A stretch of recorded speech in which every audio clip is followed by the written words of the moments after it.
Elizabeth Taylor, el icono de ojos violetas del viejo Hollywood, conocida por sus inolvidables papeles, su legendaria belleza, y sí, su muy pública vida amorosa. Pero había una relación, un romance, del que nunca hablaba, nunca se confirmó, nunca permitió que llegara a los titulares. Hasta ahora. Cuando se supo la verdad, fans y amigos se quedaron de piedra. Intente no quedarse boquiabierto cuando descubra con quién salía en secreto Elizabeth Taylor. Entre bastidores. Así que déjanos preguntarte, ¿crees que la mayor historia de amor de Isabel fue una que el mundo nunca vio? 1. ¿O crees que todos son rumores y nostalgia? 0. Comenta a continuación, porque esta es la historia que Hollywood nunca contó. Rebobinemos a través de la historia y descubramos la verdad oculta sobre el romance que permaneció en la sombra. El viaje romántico de Elizabeth Taylor. La vida sentimental de Elizabeth Taylor estuvo llena de pasión, angustia y controversia. Se casó con Conrad Necky Hilton Jr. el 6 de mayo de 1950, cuando solo tenía 18 años. Él heredó el dinero del Hotel Hilton, y su boda fue una gran producción de Hollywood. Los estudios MGM lo coordinaron todo, desde el vestido de alta costura de Helen Ross hasta la lista de invitados, repleta de estrellas. El acto tuvo lugar en la iglesia del Buen Pastor de Beverly Hills, y parecía un cuento de hadas. Sin embargo, la verdad era muy distinta. Hilton era 6 años mayor y luchaba contra el alcoholismo. Era abusivo, tanto física como emocionalmente. Sus vacaciones en Europa se convirtieron en una pesadilla a medida que su conducta agresiva empeoraba. Taylor dijo posteriormente que había abortado a causa de una de sus broncas. Solo 8 meses después de su boda, ella solicitó el divorcio, alegando crueldad mental. El matrimonio finalizó el 29 de enero de 1951. Posteriormente, ella se dio cuenta de que se había casado demasiado joven y sin estar preparada para lo que realmente implicaba el matrimonio. Su segundo matrimonio parecía el polo opuesto. Se casó con el actor británico Michael Walding el 21 de febrero de 1952, en una boda diminuta en el Caxton Hall de Londres. Él era 20 años mayor que ella y le dio una sensación de seguridad que nunca había sentido. Establecieron una vida tranquila en Inglaterra y criaron a 2 niños. Michael Howard Walding nació el 6 de enero de 1953, y Christopher Edward Walding llegó el 27 de febrero de 1955. Sin embargo, a medida que la carrera de Taylor progresaba, la de Wilding empezaba a declinar. Circularon rumores de que él tuvo romances con strippers cuando ella estaba en el extranjero rodando Gigante en 1955. La brecha entre ellos se ensanchó, y se divorciaron el 26 de enero de 1957. Tuvieron una relación decente, aunque Taylor declaró más tarde que a su matrimonio le faltaba pasión. Mickey Tad trajo consigo ese fuego. El productor de cine y teatro la enamoró y ambos se casaron el 2 de febrero de 1957 en Acapulco, México. Todd destacaba por su carácter extrovertido y su afición a los excesos. Colmó a Taylor de regalos y extravagantes gestos de adoración. Para su cumpleaños, organizó una fiesta en el Madison Square Garden para casi 18,000 asistentes. El 6 de agosto de 1957 tuvieron a su hija, Elizabeth Liza Frances Taylor. Taylor estaba completamente enamorado hasta que sobrevino la tragedia el 22 de marzo de 1958. El propio avión de Taylor, el Lucky Liz, se estrelló por un problema en el motor. Murió instantáneamente. Taylor estaba destrozada. Su angustia la llevó a los brazos de un amigo íntimo de Taylor, el cantante Ari Fisher, casado entonces con la actriz Debbie Reynolds. Lo que empezó como consuelo se convirtió rápidamente en indignación. El público se enfureció cuando se reveló el romance de Taylor y Fisher. Reynolds era la niña mimada de Estados Unidos, pero Taylor fue rápidamente calificada de rompehogares. Fisher dejó a Reynolds y se casó con Taylor el 12 de mayo de 1959, pero su matrimonio fue tumultuoso desde el principio. Intentó estar a la altura de su celebridad y su personalidad franca. Luego llegó Cleopatra. Durante el rodaje en 1962, Taylor conoció a Richard Burton, y su conexión fue inconfundible. Su romance se convirtió en uno de los escándalos más sonados de la historia de Hollywood. Taylor se divorció de Fisher el 5 de marzo de 1964 y lo dejó por Burton. Reynolds admitió posteriormente que Fisher solo había servido como una pequeña distracción para Taylor mientras lloraba a McTaggart. Su quinto matrimonio fue el más famoso. Conoció a Richard Burton en 1961, durante el rodaje de Cleopatra. El problema era que ambos estaban casados. Taylor con Ari Fisher y Burton con Sybil Burton. pero su conexión era demasiado fuerte para ignorarla. El mundo vio cómo se desarrollaba su romance ante los medios de comunicación. Fue tan escandaloso que el Vaticano condenó a Taylor por vagancia amorosa. Burton estaba hipnotizado por ella. Él la describió como irresistible, como la atracción de la gravedad. Ella se enamoró de él igual de profundamente, atraída por su encanto y vulnerabilidad a pesar de su exceso de alcohol y su aspecto desaliñado. Los paparazzi le seguían a todas partes, tomando imágenes de sus momentos robados en barcos y en las calles de Roma. Su relación generó más noticias que John Glenn orbitando la Tierra. Alteró de forma permanente la sociedad de los famosos, transformando la vida privada en espectáculo público. Taylor y Eddie Fisher se divorciaron el 5 de marzo de 1964. Solo 10 días después, se casó con Burton en una ceremonia privada en el Ritz-Carlton de Montreal. Ella tenía 32, él 38. Su sacerdote reconoció las turbulencias que les habían unido, diciéndoles: habéis sufrido mucho en vuestro amor mutuo. Ese amor era caro y apasionado. Burton colmó a Taylor de regalos, yates, aviones, pieles y, lo más famoso, un collar de diamantes de $1 millón. Aparecieron juntos en 11 películas y fueron la pareja más conocida de Hollywood. Sin embargo, su matrimonio distaba mucho de ser idílico. Taylor sufría con la bebida. Burton tuvo aventuras. La misma pasión que les unió acabó por separarles. Se divorciaron en junio de 1974, 10 años después de comenzar su matrimonio.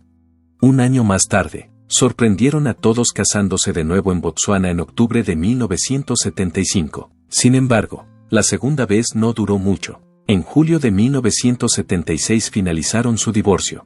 Taylor siempre se refirió a Burton como el amor de su vida. Afirmaba que después de él, cualquier otro hombre era simplemente un colega. Su sexto matrimonio fue diferente. Dejó Hollywood y entró en política. En 1976 se casó con John Warner, político republicano candidato a la presidencia de Estados Unidos. Al Senado, se conocieron tras su ruptura definitiva con Burton, y su romance avanzó rápidamente. Su boda, el 4 de diciembre de 1976, no fue como las anteriores. Fue un evento pequeño y tranquilo, celebrado al atardecer en la propiedad de Warner en Virginia. La carrera política de Warner estaba empezando, y la celebridad de Taylor impulsó sus posibilidades. Los cadetes que asistieron a la ceremonia del Día de los Fundadores del Instituto Militar de Virginia lanzaron sus gorras al aire cuando la vieron. Warner bromeaba a menudo diciendo que ella era su arma secreta para ganar la carrera. Taylor fue la primera en disfrutar del cambio de ritmo. Afirmó que se sentía con los pies en la tierra por primera vez en su vida, pero vivir en Washington no encajaba con ella, echaba de menos Hollywood. La falta de entusiasmo le causó tristeza, y se refugió en las drogas y el alcohol. En diciembre de 1981, el matrimonio se estaba desintegrando. El 5 de noviembre de 1982, se separaron y formalizaron su divorcio. Incluso después de la ruptura, siguieron muy unidos, como muchos de sus exmaridos. Warner siguió siendo su amigo de toda la vida. Su séptimo matrimonio fue el más sorprendente de todos. Relaciones. Taylor acudió a la clínica Betty Ford en 1988 porque era adicta a los fármacos. Allí conoció a Larry Fortansky, un obrero de la construcción 20 años más joven que ella. Él estaba luchando contra una adicción al alcohol.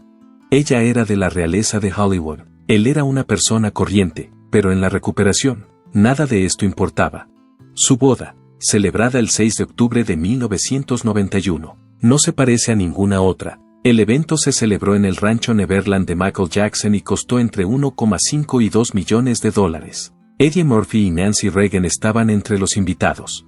Jackson acompañó a Taylor al altar junto a su hijo, Michael Wilding, Jr. Los helicópteros sobrevolaban la mansión intentando tomar fotografías. Un fotógrafo frenético incluso saltó en paracaídas en la mansión. Taylor lució un vestido valentino de $25,000, regalo del diseñador. Para celebrar su recuperación, brindaron con agua mineral en lugar de champán. Al principio, se mostraron satisfechos. Fortensky declaró posteriormente que atesoraba pequeños momentos como crear ángeles de nieve con ella en vacaciones. Sin embargo, la pareja sufrió. Fortensky no estaba acostumbrado al estrellato. La continua cobertura mediática llegó a ser agobiante. Tras 5 años, se separaron en agosto de 1996 y se divorciaron poco después. Sin embargo, Taylor nunca abandonó a sus seres queridos. Cuando murió en 2011, le dio a Fortensky $825,000 en su testamento. Incluso después del divorcio, se aseguró de que se ocuparan de él. El noveno matrimonio de Taylor no fue con un chico nuevo, fue Fortensky otra vez. Pero esta vez, no se trataba de romance, se trataba de resistencia. Le sirvió para recordar que, por muchas veces que se enamorara, nunca se rendiría. Taylor tuvo otra historia de amor antes de convertirse en una de las actrices más conocidas del mundo, y tuvo el potencial de alterarlo todo. En 1949, a los 17 años, se comprometió con William Poley Jr., de 22 años, hijo de un embajador estadounidense. Se conocieron en unas vacaciones familiares en Florida, y hubo una conexión instantánea. Poley le propuso matrimonio con un anillo de diamantes talla cojín, la primera de muchas piezas impresionantes que pasarían a formar parte de la famosa colección de Taylor. Taylor estaba completamente enamorada. Sus cartas a Poley revelaban con precisión hasta qué punto. El 6 de mayo de 1949, escribió un mensaje en papel de carta rosa que decía: «Nunca había conocido esta clase de amor. Es absolutamente impecable, completo y maduro». Incluso se planteó dejar atrás Hollywood. Estaba dispuesta a sacrificar la fama por el matrimonio, una vida tranquila y una familia. Sin embargo, su asociación experimentó importantes problemas. Los estudios MGM no aprobaron el compromiso. El estudio quería que Taylor mantuviera su imagen de niña mimada de América y prefería que apareciera con la estrella del fútbol americano Glenn Davis. Taylor se negó a dejarse dominar. En una carta a Poley, declaró: «Ya no me importa lo que digan. A partir de ahora, voy a vivir mi vida como mejor me parezca». A pesar de su insistencia, su relación no duró. Poley sufría con los celos. No le agradaba la atención que Taylor recibía. Su amor, antes fuerte, empezó a debilitarse. Después de 6 meses juntos, él le pidió que le devolviera el anillo. Taylor se sentía devastada y optimista. En una de sus cartas, afirmaba: «Sé con todo mi corazón y toda mi alma que este no es nuestro final. No podía serlo. Nos queremos demasiado, pero este fue el final». Menos de 8 meses después, Taylor se casó con Conrad Necky Hilton Jr., el heredero del Hotel Hilton. Poley, en cambio, tardó mucho más en pasar página. Supuestamente no se casó hasta pasados 25 años. Elizabeth Taylor llevó una vida de celebridad y dinero. Pero, más allá de la belleza, experimentó pruebas que desafiaron su fortaleza una y otra vez. Tuvo que enfrentarse a más cosas que la mayoría de la gente, como enfermedades potencialmente mortales y adicciones. A pesar de ello, siempre fue capaz de recuperarse. Vida personal y retos. Taylor tuvo una neumonía en 1961 mientras rodaba Cleopatra en Inglaterra. No fue simplemente un mal caso. Fue tan grave que los médicos tuvieron que practicarle una traqueotomía de urgencia para salvarle la vida. Luego admitió que había dejado de respirar muchas veces. Las agencias de noticias incluso informaron de su muerte por error. Detalló el incidente de forma dramática, afirmando que sintió que abandonaba su cuerpo y entraba en un túnel donde vio a su difunto marido, Mickey Tarr. Le informó de que aún no era su hora. Momentos después, ella luchó por volver. El procedimiento dejó una cicatriz notable en su garganta. Apenas unas semanas después, subió al escenario de los premios de la Academia de 1961 para ganar el Oscar a la mejor actriz por Butterfield 8. Algunos especularon con que la compasión que rodeó su experiencia cercana a la muerte influyó en la decisión, sobre todo porque la película obtuvo críticas desiguales. Pero, fuera cual fuera la causa, aquella noche consolidó su reputación de guerrera. Anteriormente, la vida personal de Taylor había estado plagada de turbulencias. Su romance con Ari Fisher cuando éste estaba casado con Debbie Reynolds saltó a los titulares, y el público la consideraba una rompehogares. Pero tras su neumonía, todo cambió. Su lucha por sobrevivir la hizo más simpática. La gente reconoció su vulnerabilidad por primera vez, marcó un antes y un después en su percepción pública. Tuvo que enfrentarse a algo más que una neumonía. Taylor sufrió adicción durante varios años. Comenzó joven. Se lesionó la espalda durante el rodaje de National Velvet en 1944, cuando solo tenía 12 años. La agonía nunca desapareció del todo. Finalmente recurrió a medicamentos farmacéuticos para sobrellevarla. Mickey Tarr murió en un accidente de aviación en 1958, lo que agravó la situación. Lucha contra la adicción y defensa del SIDA. El alcohol se convirtió en otra vía de escape. A finales de los 70, la adicción se había apoderado de su vida. Durante su matrimonio con el senador John Warner, Se sintió sola y alienada en Washington, lejos de Hollywood. Posteriormente declaró que se convirtió en alcohólica y adicta, coaccionó a los médicos para que le recetaran dosis excesivas de fármacos y se rodeó de personas que fomentaban su adicción. Llegó a tomar más de 300 medicamentos en un año. En diciembre de 1983 hizo historia. Fue la primera famosa en ingresar en la clínica Betty Ford por alcoholismo. La rehabilitación estaba mal vista en aquella época, sobre todo para alguien tan conocido. Pero Taylor no se escondió. Permaneció ingresada durante 7 semanas, haciendo frente al síndrome de abstinencia y al intenso sufrimiento emocional que había impulsado su adicción. Se marchó más fuerte, pero su guerra no había terminado. En 1988, tras la muerte de Richard Burton, recayó y volvió a Betty Ford. Esta vez, ganó la batalla para siempre. Su franqueza sobre la adicción era inusual. En Hollywood, los famosos se esforzaban por mantener ocultos sus problemas, pero Taylor aprovechó los suyos para motivar a los demás. Su decisión de someterse a terapia influyó en la forma en que el mundo veía la rehabilitación. Después de que ella lo hiciera público, varias celebridades, como Johnny Cash y Mary Tyler Moore, siguieron su ejemplo. Demostró que incluso los grandes artistas pueden luchar y vencer las dificultades. Incluso después de superar la adicción, su cuerpo siguió poniéndola a prueba. Se sometió a entre 30 y 40 intervenciones a lo largo de su vida. Los dolores crónicos de espalda, la escoliosis y los problemas de cadera hacían que cada día fuera una lucha. A mediados de los 90 se sometió a 2 prótesis de cadera. En 1997, los médicos le detectaron un tumor benigno en el cerebro. El anuncio se produjo tras una resonancia magnética durante una visita ordinaria. A los pocos días, la operaron en el Centro Médico Cedar Sinai. Tardaron 3 horas, pero los médicos lograron extirpar el tumor. Pasó sus 65 cumpleaños recuperándose, pero eso no la desanimó. Regresó al trabajo pocas semanas después, esta vez centrada en la lucha contra el SIDA. Fue una de las primeras celebridades en actuar en la década de 1980, cuando el VIH/SIDA se propagaba rápidamente y la desinformación era generalizada. No se limitó a concienciar, sino que luchó por un cambio real. Su lucha comenzó en 1985, tras la pérdida de su gran amigo Rock Hudson. Fue uno de los primeros famosos en morir por problemas relacionados con el SIDA. Su muerte conmocionó al mundo, pero Taylor se lo tomó como algo personal. Se dio cuenta de cómo la enfermedad separaba a los individuos y les proporcionaba poca ayuda. Se negó a guardar silencio. Ese mismo año cofundó ANFAR, la Fundación para la Investigación del SIDA, y empezó a utilizar su poder para obligar a actuar. No se quedó ahí. En 1991 creó la Elizabeth Taylor AIDS Foundation, ETAF, con $1 millón procedentes de la venta de las imágenes de su boda a la revista People. A diferencia de otras organizaciones de la época, la ETAF daba prioridad al tratamiento directo, proporcionaba pruebas del VIH, programas preventivos y tratamiento médico a personas que no podían pagarlo. Taylor sufragaba personalmente todos los gastos de funcionamiento, garantizando que el 100% de las donaciones se destinara directamente a la causa.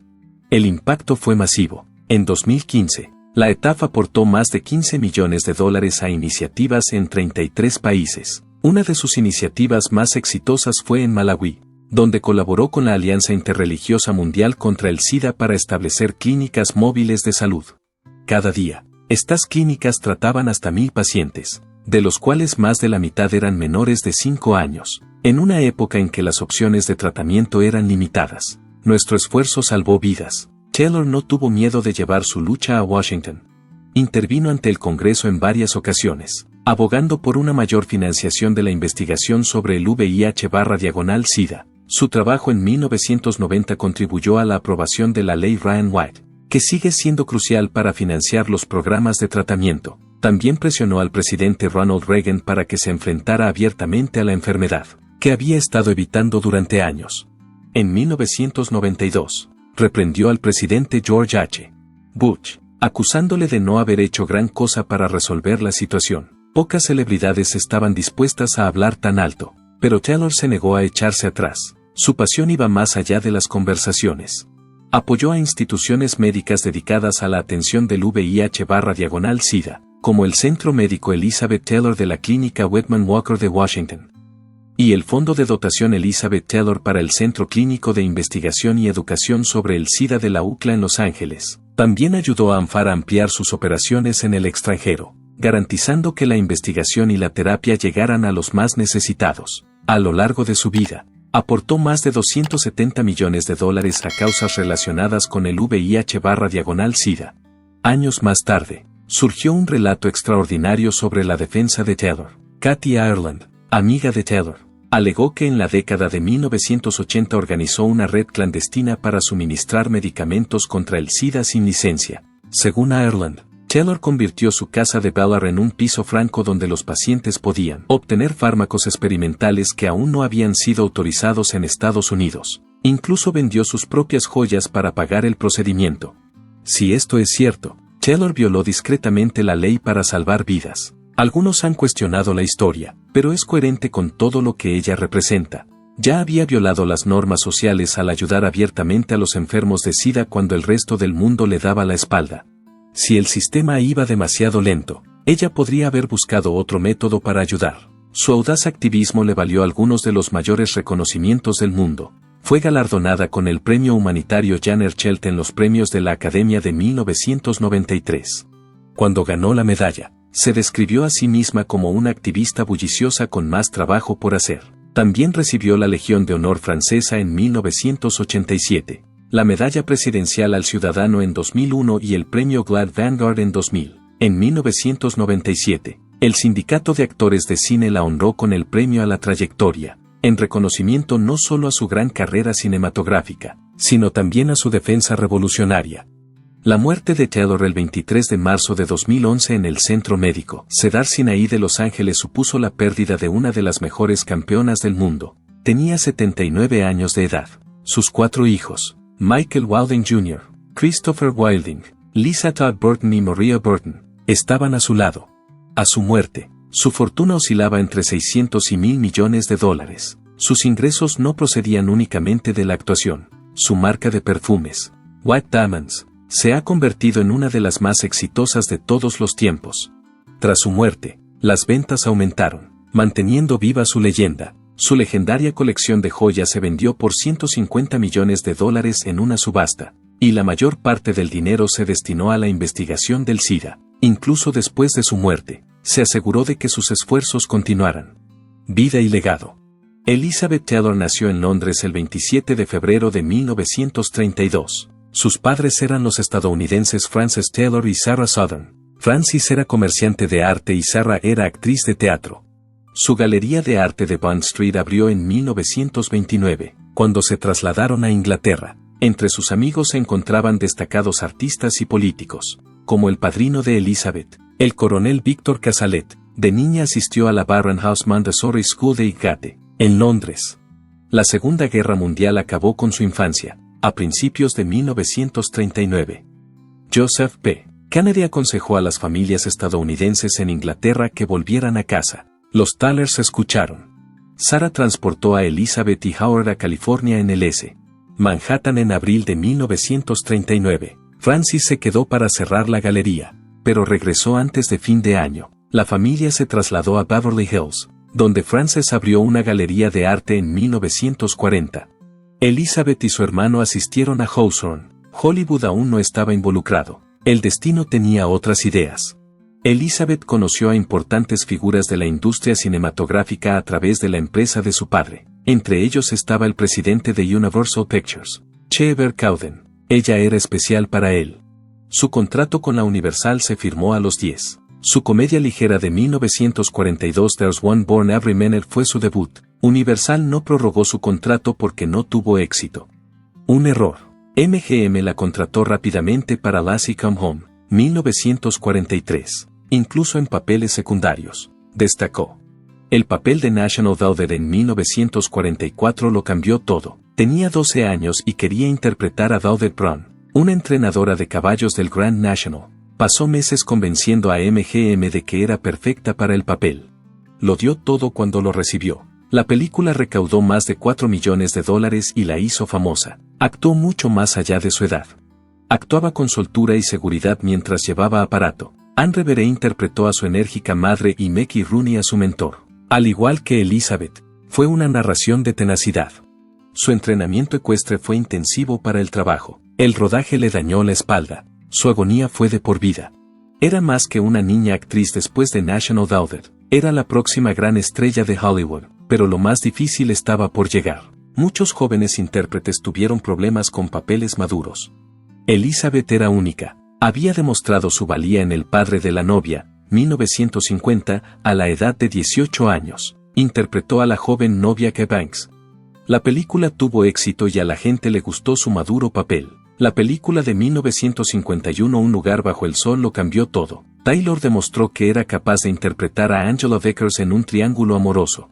Inspirada en una tragedia americana, la película explora la ambición, el conflicto de clases y la moralidad. Fue alabada y la película ganó 6 Oscar. Gigante, 1956. Una obra épica sobre la riqueza, los roles de género y las tensiones raciales de Texas. Fue su siguiente gran éxito. Leslie Benedict, una mujer de carácter fuerte, se enfrenta a batallas matrimoniales y de poder en una rica empresa ganadera. La producción, que costó $5 millones, tardó meses en rodarse en Marfa, Texas. Taylor entabló una estrecha amistad con Rock Hudson y James Dean, que se convertirían en leyendas, pero la tragedia golpeó antes del estreno de la película. Jimmy Dean murió en una colisión de vehículos en septiembre de 1955. La angustia de Taylor intensificó el viaje emocional de Leslie. Gigante es una de sus películas más exitosas. El drama sobre la guerra civil Raintree County, basado en la novela de Ross Lockridge Jr., interpretó a Susanna Drake, una belleza sureña cuya enfermedad mental destroza su matrimonio con Montgomery Clift. Dado el trauma y la paranoia de Susana, el papel exigía una gran profundidad emocional. La película era difícil. Las primeras películas en pantalla ancha de Hollywood sufrían retrasos y eran caras debido a su escala. A pesar de las críticas contradictorias, la actuación de Taylor destacó. Muchos elogiaron su capacidad para combinar el encanto con la oscuridad. Su nominación a la Academia como mejor intérprete subraya su crecimiento como actriz. En 1958, su carrera estaba en su apogeo, pero su vida personal estaba a punto de derrumbarse. Apenas había empezado a rodar La gata sobre el tejado de zinc caliente cuando sobrevino la tragedia. Su marido, el productor Mike Todd, murió en marzo de 1958 en una catástrofe aérea. Taylor estaba enferma y perdió el vuelo. Estaba destrozada por la pérdida. El dolor la llevó a desaparecer, pero la MGM la obligó a volver a trabajar. La gata sobre el tejado de zinc caliente, basada en el drama de Tennessee Williams, estaba destinada al éxito. Taylor interpretó a Maggie, una esposa apasionada y frustrada que se enfrenta al distanciamiento emocional de su marido. Actuó con verdadera angustia. Su profunda angustia era evidente en cada escena. Fue el mayor éxito del año de MGM y obtuvo 6 nominaciones a los Oscar, una de ellas para Taylor. Su vida personal se hizo cada vez más difícil a medida que crecía su profesión. Eddie Fisher, el mejor amigo de su difunto marido, la consoló en 1959. Fisher estaba casado con Debbie Reynolds, la querida de América. Taylor fue tildada de rompehogares tras hacerse público su romance. Hubo controversia en todas partes. MGM aprovechó la oportunidad. Utilizaron imágenes controvertidas de Taylor en el marketing de La gata sobre el tejado de zinc caliente para atraer espectadores. Taylor nunca quiso hacerlo, pero el estudio lo hizo en Butterfield 8, 1960. Como Gloria Wanderes, una prostituta, alimentó la fijación del público con su vida privada. Taylor calificó la foto de basura, no importaba. Fue un éxito y sorprendió a todos ganándole un Oscar. Hollywood pareció alabarla por sobrevivir a su desastre. El papel de Elizabeth Taylor en Cleopatra en 1960 impactó a Hollywood para siempre.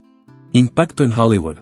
Fue la primera actriz en recibir una garantía de $1 millón por película. Eso era inaudito en la época, equivalente a $10,8 millones de hoy. Pero su ganga continuó. Su contrato incluía el 10% de los ingresos brutos de la película. Tras el rodaje, los retrasos y obstáculos elevaron sus beneficios a unos $7 millones, o 60 millones en la actualidad. Este acuerdo sin precedentes cambió la forma de negociar el valor de los artistas. Sus dotes negociadoras eran famosas. Al parecer, Taylor habló con los directivos de 20th Century Fox desde la bañera mientras su marido, Eddie Fisher, le transmitía sus peticiones. Bebió champán en la bañera después de que el estudio le ofreciera $1 millón de sueldo base. No solo negocios, una declaración. Para entonces, ya había ganado un Oscar por Butterfield 8 en 1960 y era una superestrella de Hollywood. Cleopatra era una de las películas más esperadas por su nombre, pero un salario tan alto trajo presión. El estudio necesitaba que la película fuera un éxito, y las cosas se torcieron. Cleopatra trabajaba entre bastidores, pero algo mayor ocurría fuera de las pantallas. El romance de Taylor con Richard Burton en el plató fue un gran escándalo en Hollywood. Taylor estaba casada con Ari Fisher y Burton con Sybil Williams, pero su química era inconfundible. Se hicieron inseparables cuando un beso fingido se convirtió en uno más prolongado durante el rodaje. El romance cautivó al mundo entero. Los paparazzi fotografiaron su cita secreta y sus vacaciones en barco por el Mediterráneo. Estas fotos fueron noticia en todo el mundo. El Vaticano denunció su conexión como vagabundeo erótico, pero el clamor público aumentó la curiosidad. Al principio, Taylor se resistió a Burton, alegando que no sería otra conquista, pero su vínculo era demasiado poderoso. No había forma de escapar a su apasionada y tumultuosa historia de amor. Burton le hizo regalos caros, incluidas joyas de renombre. Se casaron en 1964, se divorciaron en 1974 y se volvieron a casar en 1975. Su amor cambió para siempre la cobertura de los romances de famosos, difuminando la fantasía de Hollywood y el drama de la vida real. Cleopatra fue una de las películas más caras de la historia. Retrasos en la producción, costosos diseños de decorados y un mal calendario de producción hicieron que los gastos pasaran de $2 millones. La película terminada costó $44 millones, más de 320 millones en la actualidad. El director inicial, Rubén Mamoulian, abandonó tras 10 minutos de película utilizable. Toda la producción tuvo que trasladarse de Inglaterra a Roma. La enfermedad de Taylor empeoró las cosas. Perdió semanas de trabajo tras una traqueotomía de urgencia por neumonía. El alcance de la película no tiene parangón. Taylor llevó 65 trajes, más que ninguna otra actriz en una película, y se hicieron más de 26,000. Hubo que crear desde cero un duplicado a escala real de la barcaza de Cleopatra con baño de oro auténtico. A pesar de la expectación, Cleopatra no obtuvo beneficios. La película más taquillera de 1963 recaudó $57 millones en todo el mundo, pero la empresa no pudo alcanzar el punto de equilibrio debido a la espiral de costes. 20th Century Fox se recuperó años más tarde. Debido a la crisis financiera, el estudio vendió gran parte de su backlot, que se convirtió en Century City, un destacado barrio comercial de Los Ángeles. Taylor adquirió mayor renombre. Su actuación la convirtió en una de las mayores estrellas de Hollywood, pero su vida personal intrigó al público. Se convirtió en un clásico de los tabloides. Apareció 14 veces en Live, más que ninguna otra persona en la historia. Los paparazzi la seguían a todas partes, trepando a los árboles o utilizando lentes telescópicas para pillarla con Burton. La carrera de Elizabeth Taylor estuvo llena de éxitos y fracasos. Su primer Oscar fue en 1961 por Butterfield 8, una película que ella nunca quiso crear. Interpretó a Gloria Wanderes, una dama plagada de amoríos. Taylor se vio envuelta en una polémica, convirtiendo la historia en algo demasiado personal. Después de que Ari Fisher dejara a Debbie Reynolds por ella, el público quedó estupefacto. MGM hizo que Taylor hiciera el papel debido a su contrato, aunque ella lo odiaba. Estaba de luto por su tercer marido, Mickey Tarr, que pereció en un accidente aéreo mientras rodaba. Su estado empeoró. Los médicos le practicaron una traqueotomía de urgencia después de que su enfermedad casi acabara con su vida. Ese año ganó el Oscar a la mejor actriz, pero sintió lástima. Taylor derrotó a Shirley MacLaine esa noche, pero dijo que ganó porque estuvo a punto de morir. Aunque los críticos aplaudieron su actuación, a Taylor nunca le gustó la película. Pensaba que Hollywood explotaba su vida personal para hacer negocio. Su segundo Oscar, en 1967, fue inusual. Cuando ganó por Quien teme a Virginia Woolf, parecía real. Interpretó a Marta, una mujer rencorosa y resentida en un matrimonio envenenado. Fue un gran cambio respecto a sus papeles glamurosos. Para estar a la altura del papel, engordó y perdió su glamour hollywoodiense. Inspirada en la obra teatral de Edward Albee, la honesta pasión de la película y su nítido discurso fueron pioneros. Ganó 5 de sus 13 nominaciones a los Oscar. Taylor tuvo su mejor actuación, dicen los críticos. Este premio era por habilidad, no por lástima. La carrera cinematográfica de Taylor decayó a finales de los 70. Hollywood se alteró. Jane Fonda y Meryl Streep eran las nuevas estrellas, y el brillo hollywoodiense de Taylor se desvanecía. Boom y Secret Ceremony, estrenadas en 1968, fueron un fracaso de taquilla. El público no se interesó por ella cuando volvió a formar equipo con Richard Burton en Dr. Faustus, en 1967, y en Milkwood, en 1967, Faustus, en 1967, Why Milkwood, en 1972. En la década de 1980, Taylor se dedicó a la televisión y al teatro, a medida que se agotaban los papeles en el cine. Actuó como actriz invitada en Hospital General y en Victoria en NTV. Debutó como Regina Giddens en The Foxes en 1981. Aunque sus críticas fueron desiguales, los admiradores hacían cola para verla. Taylor siguió siendo una leyenda cuando Hollywood pasó página. Entonces, ¿qué piensa usted? ¿Fue el mayor amor de Elizabeth Taylor un hombre del que el público nunca supo? Cuéntenoslo en los comentarios. ¿Cuál de los romances de Elizabeth crees que fue realmente el que se escapó? Si esta historia te ha sorprendido, dale al botón de me gusta, suscríbete y a sonar la campana, porque tenemos más secretos de Hollywood en camino.